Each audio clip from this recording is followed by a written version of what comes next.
Coba perhatikan, ketika kamu bangun di pagi hari, cahaya matahari akan masuk ke dalam kamar melalui celah-celah jendela. Lalu amatilah, apakah kamu melihat adanya partikel-partikel yang berterbangan di udara? Mengapa partikel debu bisa terlihat ketika terkena cahaya matahari? Lalu, apa ya sifat koloid yang diterapkan dari fenomena tersebut? Ketika cahaya matahari melewati suatu partikel seperti debu, maka akan dihamburkan oleh partikel tersebut, sehingga partikel debu bisa terlihat oleh mata kita. Ketika kita melewatkan seberkas cahaya pada suatu larutan, maka cahaya akan diteruskan atau transparan. Namun, pada suatu koloid, cahaya akan dihamburkan dan partikel-partikel terdispersinya tidak akan tampak. Sedangkan pada suatu suspensi, cahaya akan dihamburkan, tetapi partikel terdispersinya dapat terlihat sangat jelas. Dari tampilan tersebut, coba kalian jelaskan apa perbedaan karakteristik dari larutan, koloid, dan suspensi ketika dilewatkan seberkas cahaya. Contoh tersebut termasuk salah satu penerapan sifat koloid dari efek Tyndall. Lalu, jelaskan dengan kata-katamu apa ya yang dimaksud dengan efek Tyndall itu? Coba sebutkan penerapan efek Tyndall lainnya yang biasa kalian temui dalam kehidupan sehari-hari. Pernahkah kalian melihat adanya partikel-partikel kecil pada air susu dan air kopi? Coba kalian amati, kenapa partikel-partikel pada air susu terlihat bergerak secara acak, namun partikel pada air kopi cenderung lebih diam dan mengendap? Apa ya yang membedakan partikel-partikel pada air susu dan air kopi?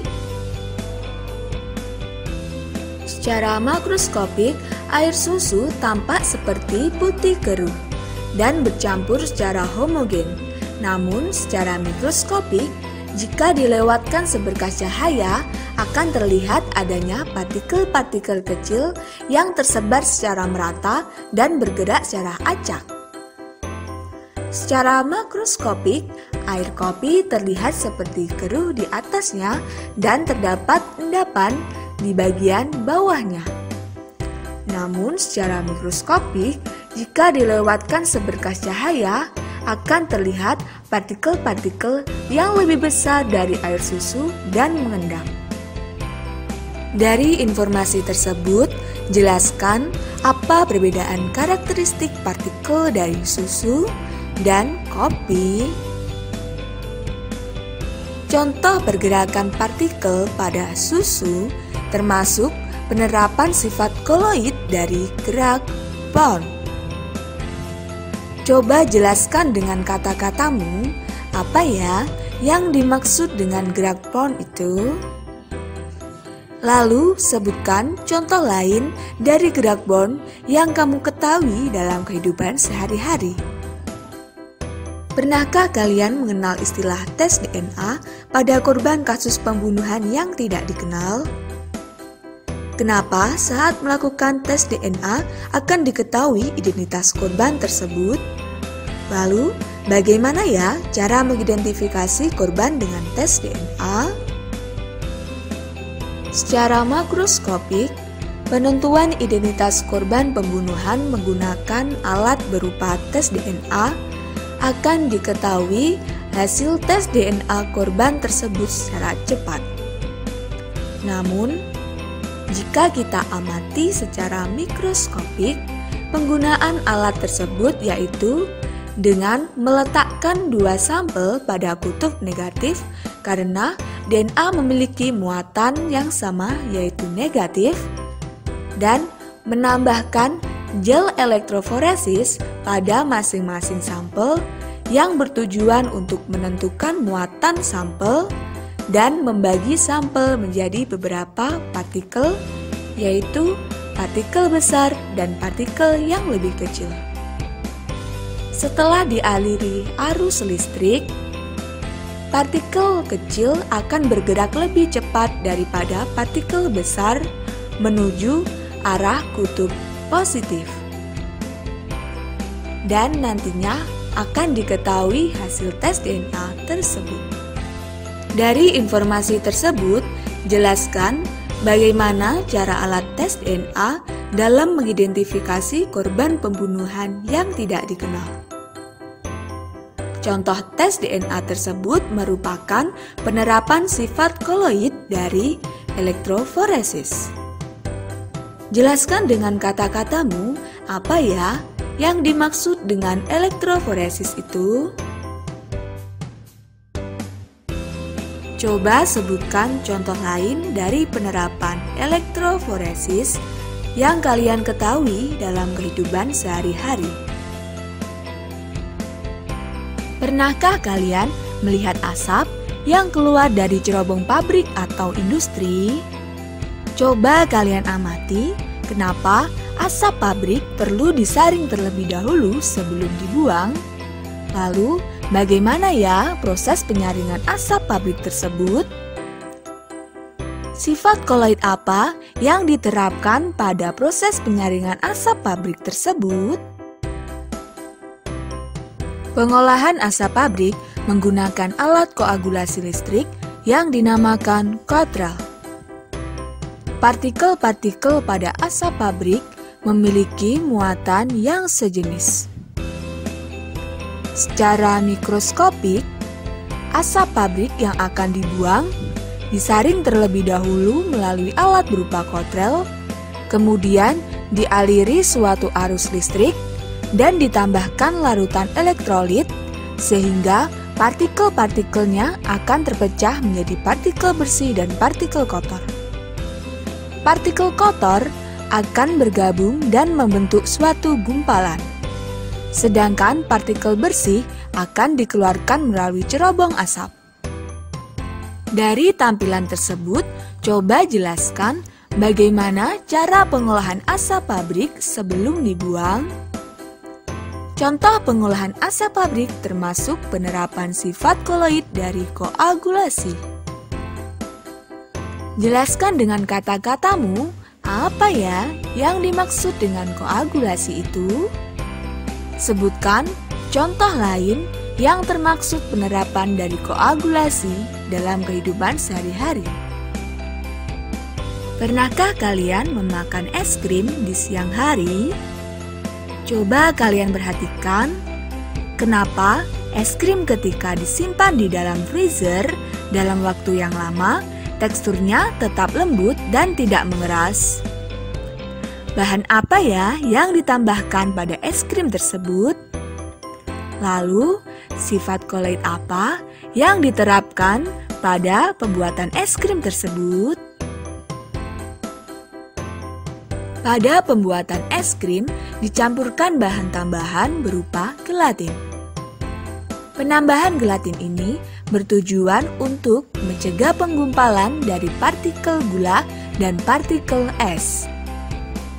Secara mikroskopik, partikel-partikel pada gelatin akan terikat pada partikel koloid dan membentuk lapisan tipis di sekitar partikel koloid, sehingga akan terhindar kontak langsung dari elektrolit dan mencegah terjadinya penggumpalan. Dari tampilan tersebut, coba jelaskan bagaimana cara kerja gelatin sebagai koloid pelindung pada es krim. Coba jelaskan dengan kata-katamu, apa ya yang dimaksud dengan koloid pelindung itu? Sebutkan contoh lain dari penerapan koloid pelindung yang kalian temui dalam kehidupan sehari-hari. Ketika kalian membuat teh, kalian selalu menambahkan gula pasir di dalamnya. Coba kalian amati, mengapa gula pasir berwarna putih bersih? Padahal, awalnya gula pasir berasal dari tebu yang digiling dan menghasilkan sari tebu berwarna hijau keruh. Lalu, apa ya yang menyebabkan gula pasir berwarna putih bersih? Dan sifat koloid apa yang diterapkan pada pemutihan gula pasir tersebut? Pada pemutihan gula, gula yang masih kotor dilarutkan dalam air panas, lalu dialirkan melewati sistem koloid yaitu tanah di atom dan menghasilkan gula pasir yang putih bersih. Secara mikroskopik, partikel gula kotor dilewatkan pada partikel tanah di atom. Kotoran pada partikel gula akan diserap oleh partikel ion atau molekul tanah di atom sehingga didapatkan gula yang putih bersih.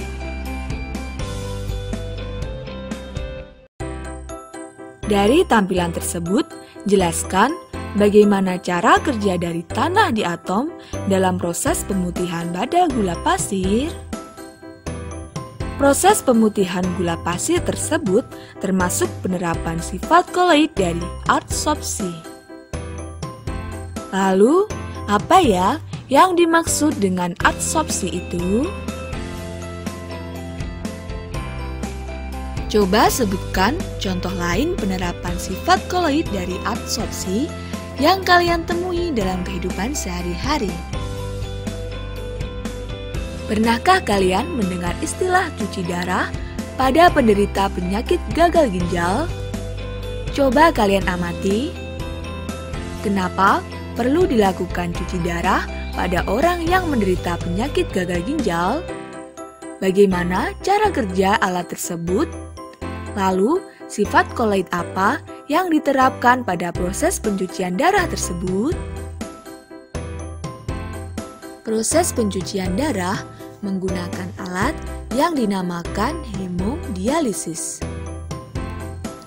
Pada proses ini, darah kotor pada pasien dilewatkan melalui pipa-pipa yang terbuat dari membran semipermeabel.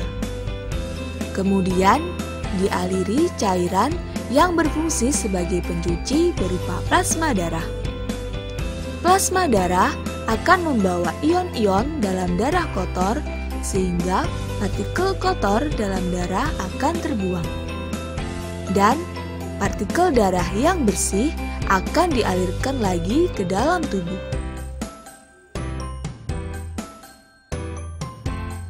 Dari tampilan tersebut, jelaskan secara singkat bagaimana proses cuci darah pada penderita penyakit gagal ginjal.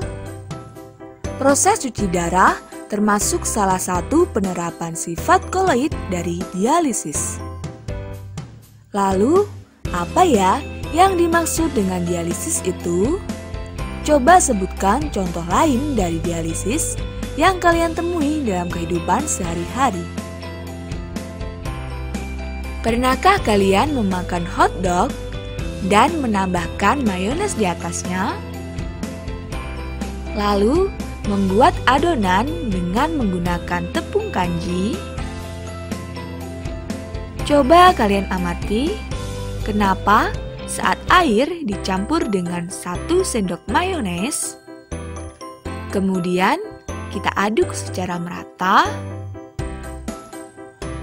Mengapa air dan mayones tidak dapat bercampur menjadi satu? Kemudian saat air dicampur dengan 1 sendok tepung kanji, kemudian kita aduk secara merata. Mengapa tepung kanji dapat bercampur menjadi satu dengan air? Lalu, apa ya yang membedakan sifat koloid dari mayones dan tepung kanji? Secara makroskopik, ketika air bercampur dengan mayones, maka mayones tidak akan mudah untuk mengabsorpsi air. Namun, ketika air bercampur dengan tepung kanji, maka tepung kanji akan mudah untuk mengabsorpsi air tersebut. Secara mikroskopik, ketika campuran air dan mayones, dilewatkan seberkas cahaya, maka efek tindal pada campuran akan terlihat jelas. Namun, ketika campuran air dan tepung kanji dilewatkan seberkas cahaya, maka efek tindal pada campuran tidak terlihat jelas.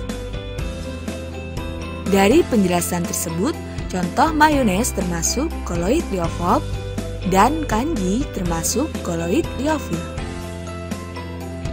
Jelaskan dengan kata-katamu apa yang dimaksud dengan koloid liofob dan koloid liofil. Sebutkan contoh lain yang termaksud koloid liofob dan koloid liofil dalam kehidupan sehari-hari.